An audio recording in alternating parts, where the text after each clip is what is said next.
খালি এইগুলো খেলা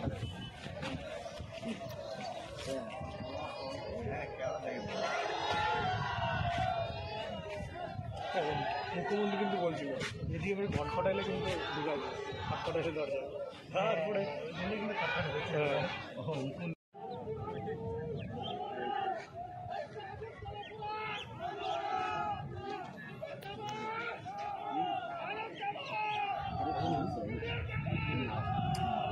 ভিডিও করে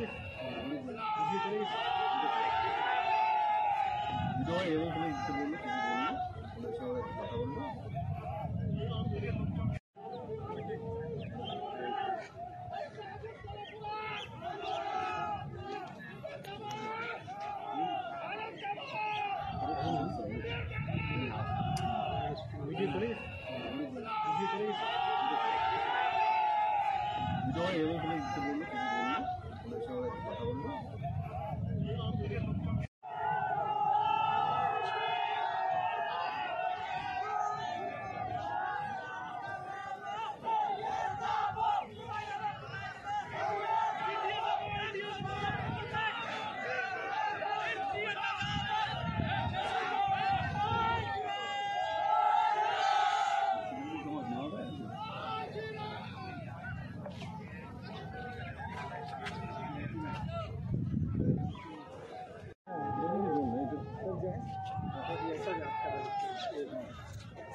আর আমরা কিন্তু ক্যামেরা এসে করলে আমি খোঁজ তাও না হয়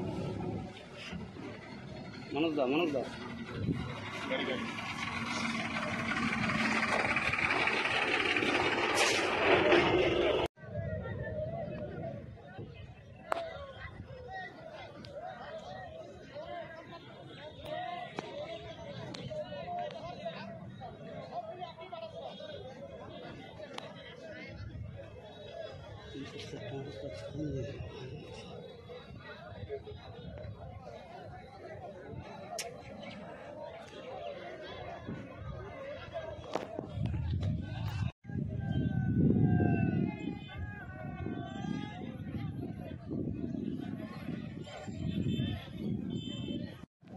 বাংলাদেশ সীমান্তে কাটাপাড়ের বেড়ার কাছে কয়েক হাজার বাংলাদেশি তারা হাজির হয়েছে সকাল 10টায়।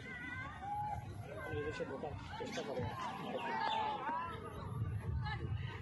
যেহেতু কাটাপাড় ঢুকতে পারছে না বিএসএফ থেকে রাস্তায়। সকাল থেকে কি পরিস্থিতি এখানে? আমরা মোটামুটি শুনলাম এই 9টা থেকে 9:30 প্রথম যে বাংলাদেশের কিছু মানুষ বর্ডার এলাকায় ভিড় করছে, তারা ইন্ডিয়া ঢোকার চেষ্টা করছে।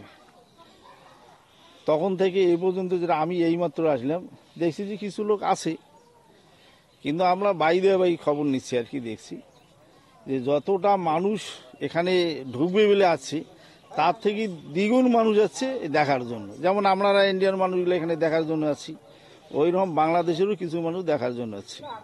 কারণ আর্মিরা বা আমাদের বিএসএফের মধ্যে ওদের কথোপকথন হচ্ছে, আমাদের লোকাল প্রশাসন ওরা খবর নিচ্ছে যে ওরা বেশিরভাগ আছে দেখার জন্য।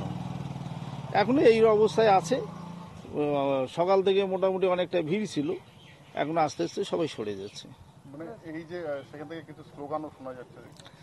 হ্যাঁ, স্লোগান শোনা যাচ্ছে, শুনতেছি। আমাদের ওই কিছু লোক বলতেছে যে জয় শ্রীরাম। এই যে একটু উস্কানিমূলক স্লোগান, এটা তো ঠিক না। না, ওরা তো বলছে আমরা ভারতে যেতে চাই। ভারতে যে আসতে চাইলে তো সেটা সম্ভব না, আইনি পদ্ধতিতে আসতে হবে। হুবহু ওই কাটাতার টপকে আসবে এরা তাতে ভারতের নাগরিক হবে, সেটা তো না। কতগুলো পদ্ধতি আছে, আর হুবহু আসতে চাইলে কি কারণ আছে, কি অসুবিধা আছে। নিরাপত্তা কতটা দেখছেন? বিএসএফ এর নিরাপত্তা যথেষ্ট আছে। আগে থেকে ফোর্স বাড়ানো হয়েছে। আগে থেকে ফৌজ বাড়ানো আছে। এবার যদি আরও কিছু দেখে ফৌজ বাড়বে, যেটা আমরা আমাদের সিআই হিসেবে সাথে আমরা ফোনে কথা বললাম যে যদি কিছু পরিস্থিতি খারাপ থাকে সেটা আমরা দেখছি, তার মোকাবিলা করব। আপনার নাম? আমার নাম একরামুল হক, অঞ্চল প্রেসিডেন্ট।